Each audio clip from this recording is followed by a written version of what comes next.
Hello, everyone, and thank you for joining us for our webinar today, Clubhouse Users in America 2021. We're going to get started, and I will now hand it over to our presenter, Edison Research Senior VP, Tom Webster. Thank you, Laura, and thanks everyone for being here for this debut presentation of Clubhouse Users in America. And this is taken from an ongoing weekly tracking piece of research we have that's called the Social Habit.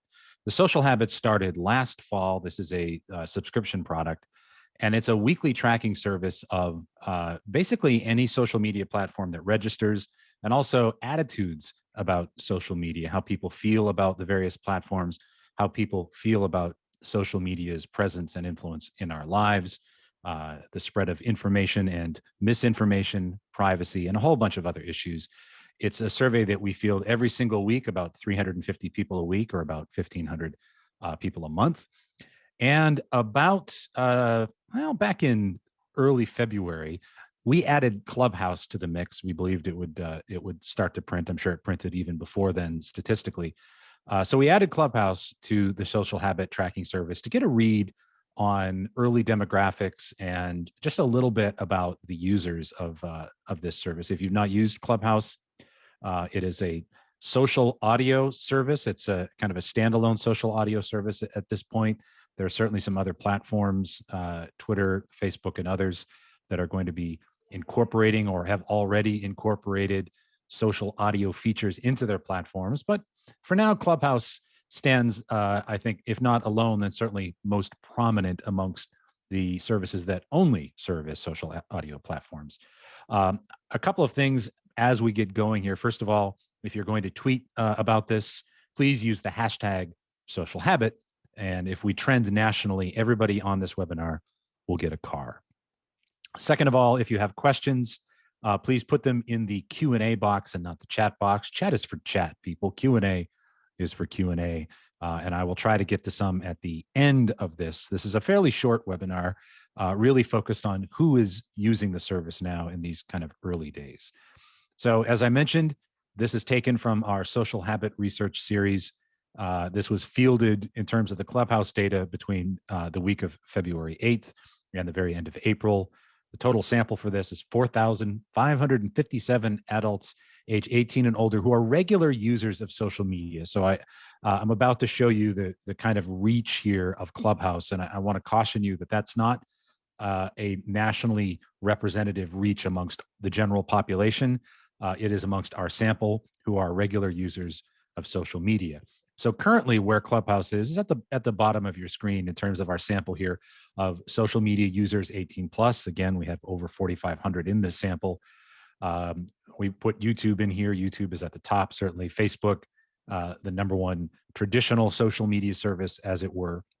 And as you go down, you'll see that Clubhouse is at the bottom of this list with Parler, or as the French would say, Parler, and Gab, but certainly respectable. And it's absolutely gotten a lot of trial in its early days, especially starting from February on. I know they announced some user estimates back in February prior to, I think, Elon Musk appearing and a whole bunch of other things that happened in March. So this obviously represents what has happened since then from February through April inclusive.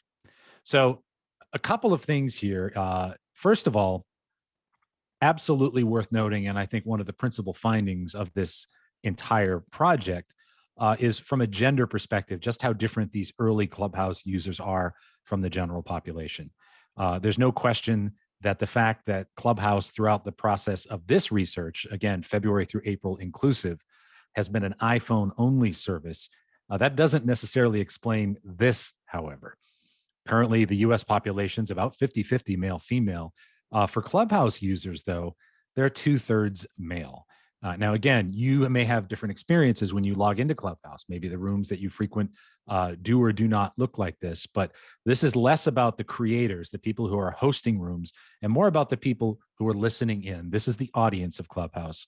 And currently, after our tracking this for 3 months, it's 2/3 men and about 1/3 women.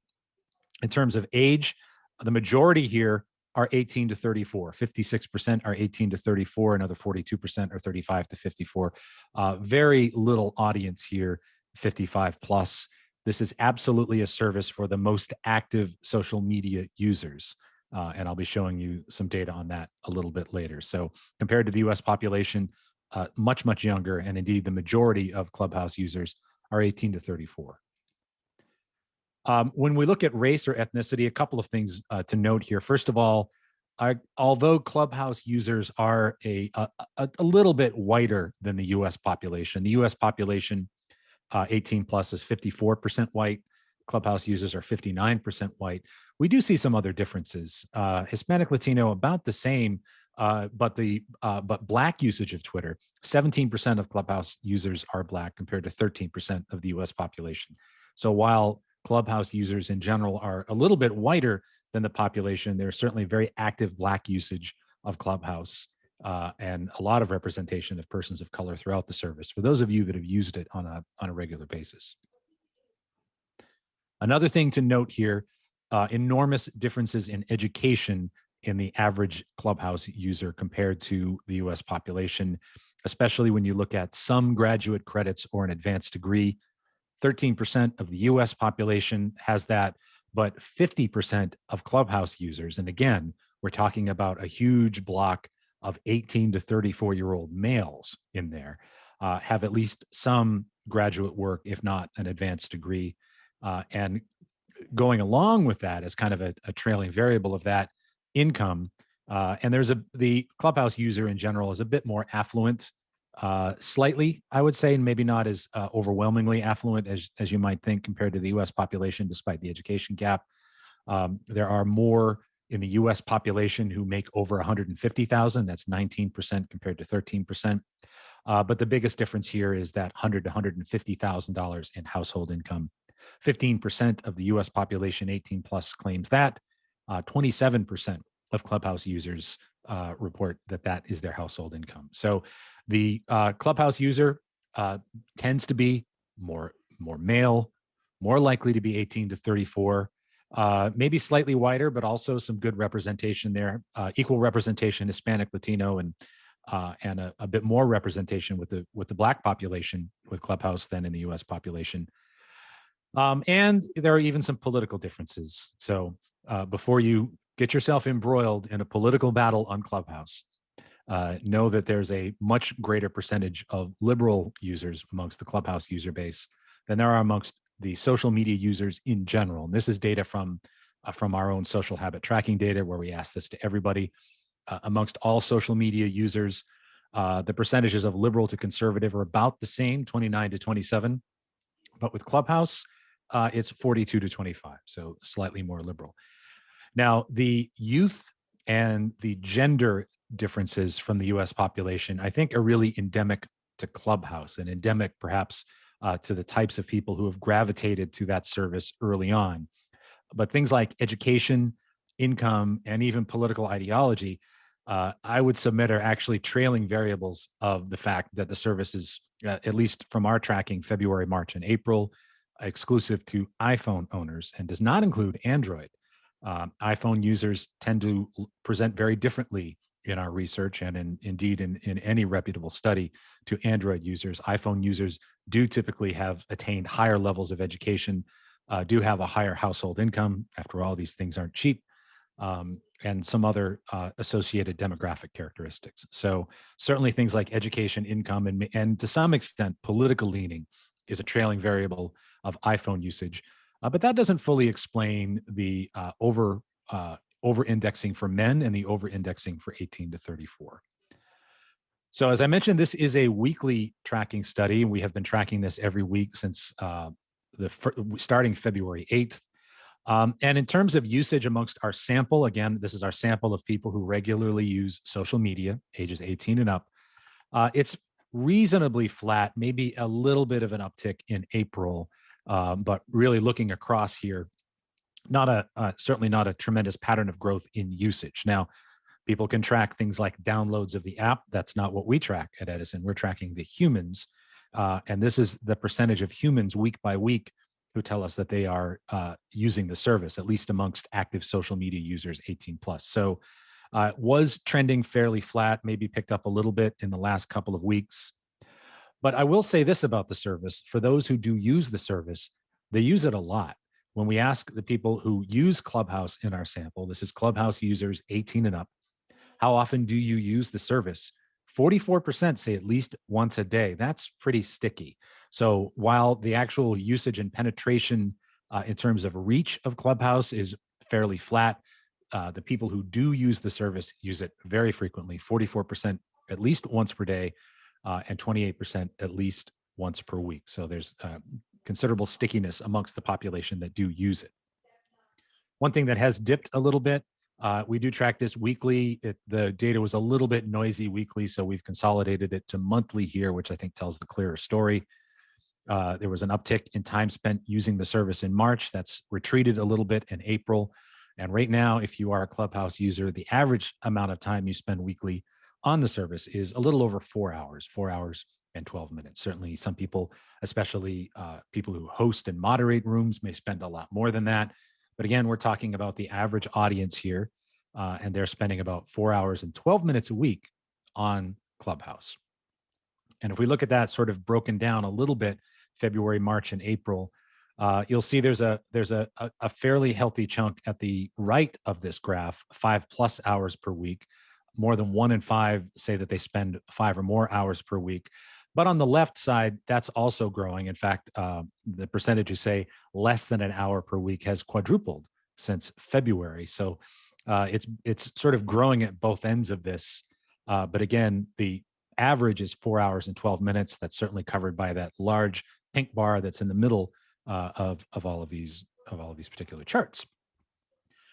A couple more things about Clubhouse users. They are extraordinarily active social media users. And I think this, again, besides the gender and age skews in the data, should be, I think, one of the larger takeaways from these data. The people who are using Clubhouse right now, they are just heavy users of social media in general. I showed you before that if you use Clubhouse, 44% of Clubhouse users use the service every day. That is the bar that is all the way on the right of this graph. The purplish bars on the right side of each series are Clubhouse users. The bluish ones on the left are all social media users. Clubhouse users are much more active in every service. If you are a Clubhouse user, 75% use Facebook, 73% use Facebook every day, 70% use Instagram every day, 60% use Twitter every day. Far greater percentages than the average social media user. And again, for each of these services, the base here is for those who say they use that service at least once per day. So amongst people who use Facebook once per day, the average is 59%, and then 73% amongst Clubhouse users. So again, Clubhouse users extremely active in social media. And when you ask all social media users, which service do you use most often? Facebook, certainly the winner here, all the way on the left. 42% of general social media users say that it's the platform they use most often. 35% of Clubhouse users. And really, there's only a couple things statistically here that I would point out that make Clubhouse users radically, if at all, different from social media users in general. It's certainly not in their usage of Clubhouse. Only 2% of Clubhouse users say that Clubhouse is what they use most often.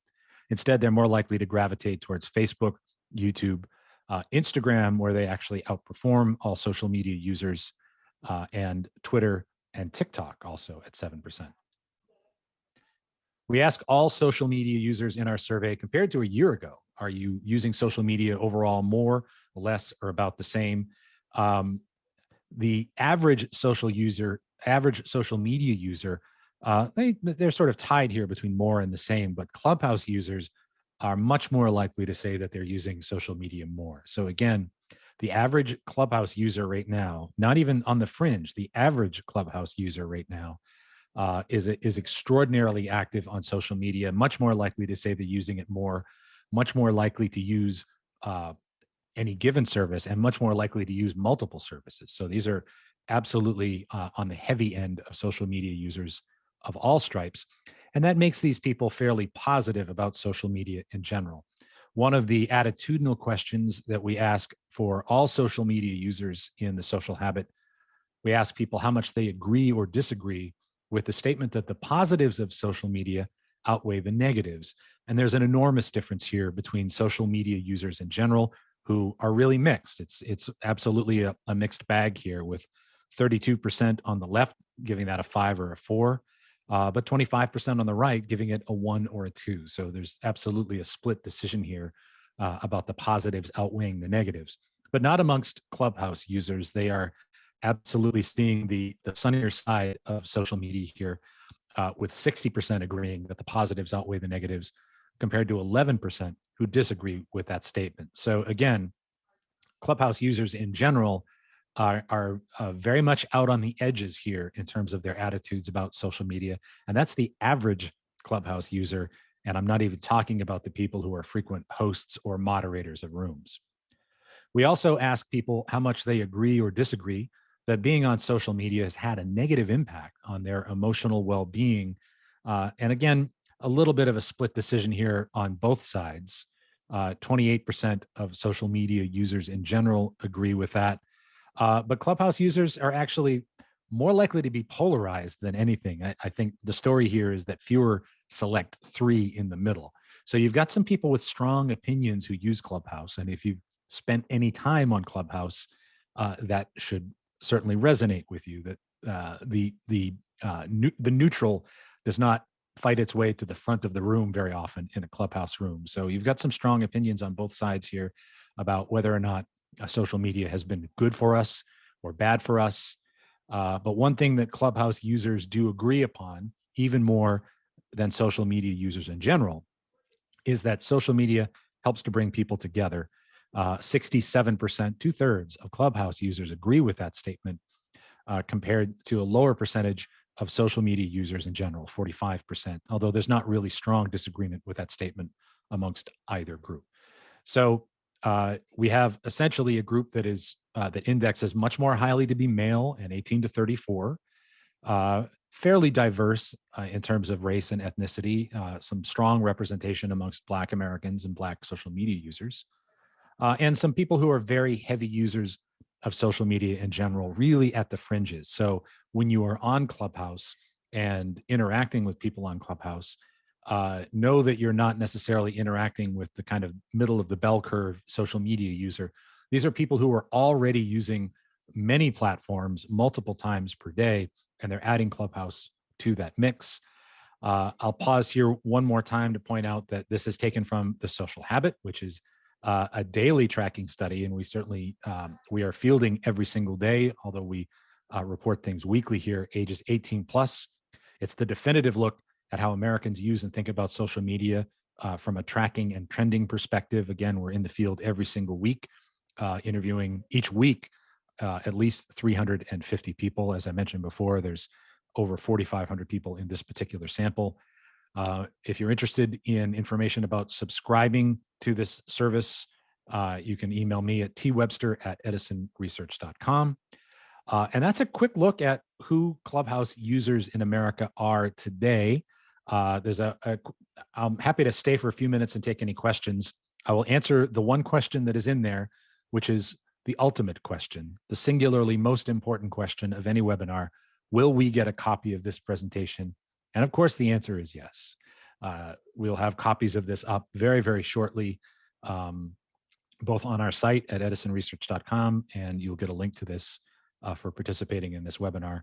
And if I'll hang around a little bit to see if there are any more questions, but I think one of the things that really interested me about these particular data, I did not expect Clubhouse users to look like social media users in general. I think there's a finite cap on the percentage of people who want to come and talk to strangers, right? I don't think this is a behavior that we should expect to be completely universal.